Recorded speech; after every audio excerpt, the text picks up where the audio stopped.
Abdulaziz Saud Al-Mabtain, Your Highness, Excellencies, distinguished guests, ladies and gentlemen. I am deeply honored to have been asked to deliver this keynote address at the opening of this important conference, dealing with fundamental challenge for all of us today, peace education for the protection of cultural heritage. I am concentrating mostly on peace education. Today, we are witnessing conflict in Syria, in Libya, and in Yemen, increasing tensions between the United States of America and Iran, as well as conflictual relations between the European Union and Russia. We live in a time when the values of wise listening and intelligent compromise are much maligned and not easily available. A time when the Palestinian people are seeing no prospects whatsoever of fulfilling their inalienable right to self-determination. A time when respectful dialogue and democratic disagreement has unfortunately been replaced by invective, insults, and conflict. At this time, it is more necessary than ever to rediscover the basis of sustainable peace in our world, our regions, in our countries, and in our communities. Sustainable peace is not simply about lack of physical violence, although this is, as you know, a sine qua non for all of us. Sustainable peace is about identifying and eliminating the root causes of conflict and of physical violence.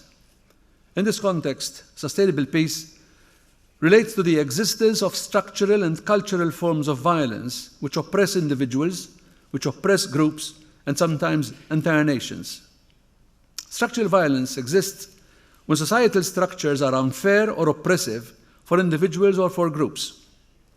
Such types of violence exist when our normative frameworks discriminate against an ethnic or a religious group.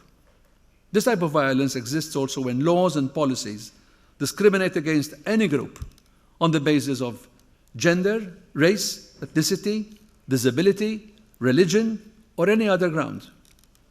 Structural violence is also present when our economic structures are dominated by models which oppress those who are most in need of support, when the economic system is designed to benefit a few rather than the many.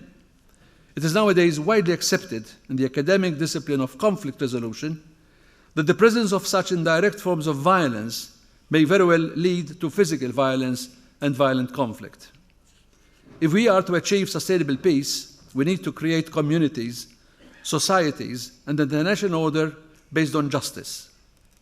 In such societies, every human being lives in dignity and in respect, and leads a life that he or she has reason to value.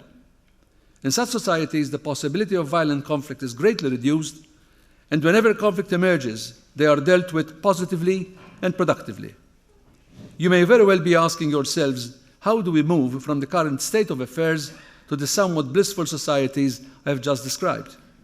How do we know and how do we achieve sustainable peace? My answer is derived from the well-known educationalist Maria Montessori, who in 1949 wrote, and I quote, "Establishing a lasting peace is the work of education. All politics can do is keep us out of war." Unquote. This does not mean that as political leaders we have no obligations in this respect. In fact, I want to argue we have a very important obligation in this context.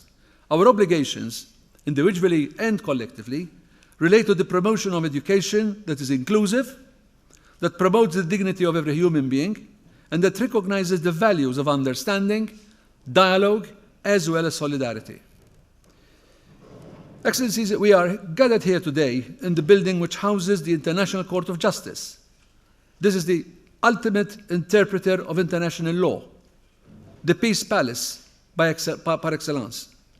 And it is to two instruments that have codified international human rights that I now turn, namely, first, the Universal Declaration of Human Rights and the International Covenant on Economic, Social, and Cultural Rights.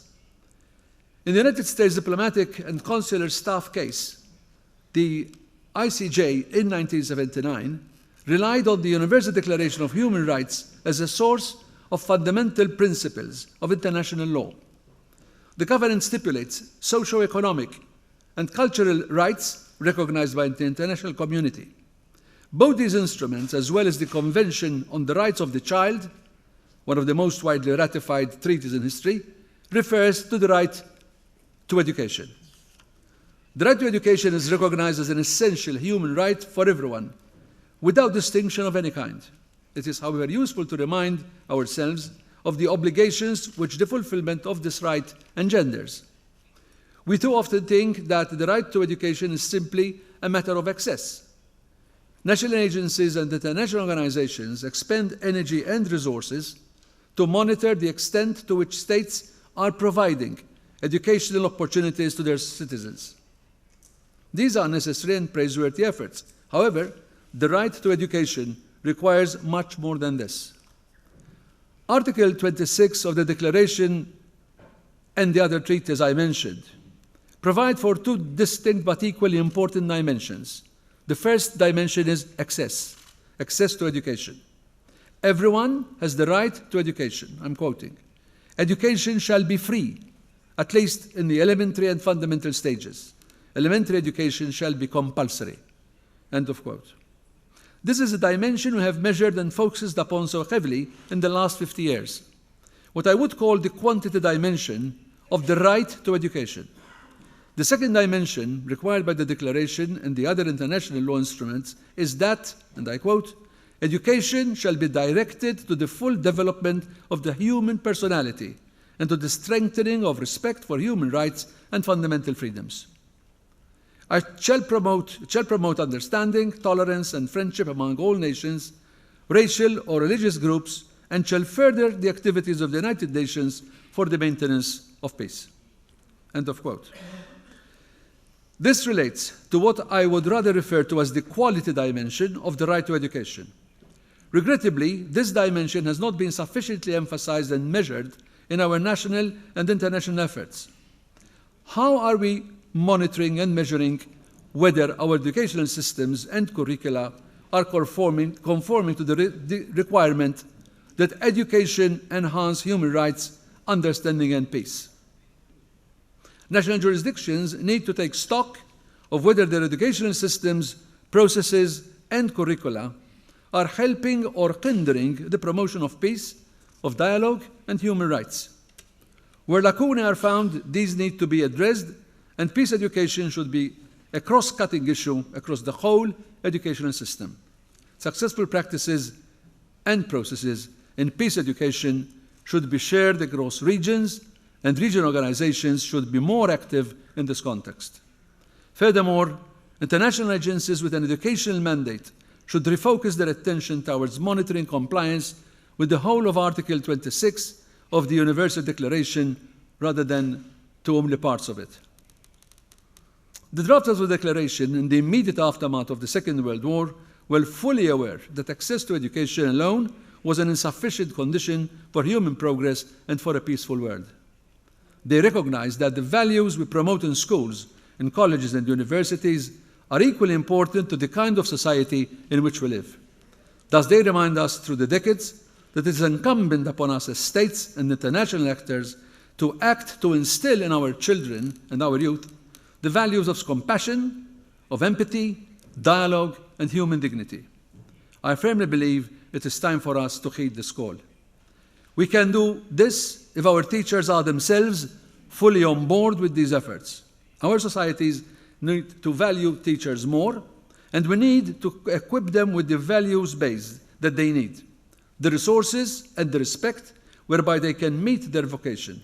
Our teachers should transmit positive values of respect and equality in the classroom and outside the classroom. They should nurture a constructive dialogue in our classrooms, and they should also nourish sentiments of economic and social justice. It is only, and I repeat only, when our children are educated in the widest sense possible of the term education in its widest sense, that they can then be sensitized and made to feel responsible for their history, for their culture, and for their heritage. Unless they are educated, they will not have the capacity to fully appreciate and understand these three important issues.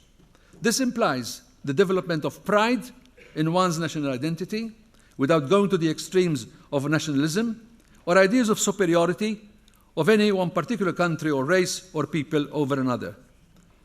Culture, as the word implies, has to be cultivated and given care to grow in our children.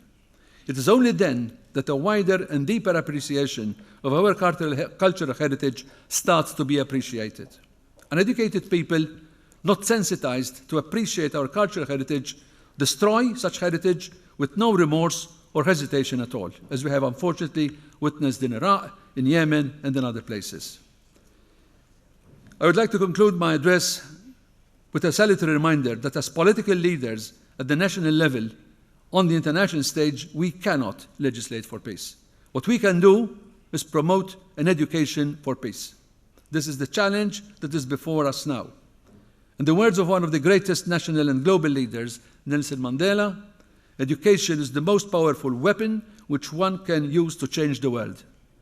On a final note, I would like to once again thank the organizers of this meeting, Abdulaziz Saud Al Babtain Cultural Foundation, and have the pleasure to inform that the second forum, similar to this one, is to be organized under my patronage in Malta next year.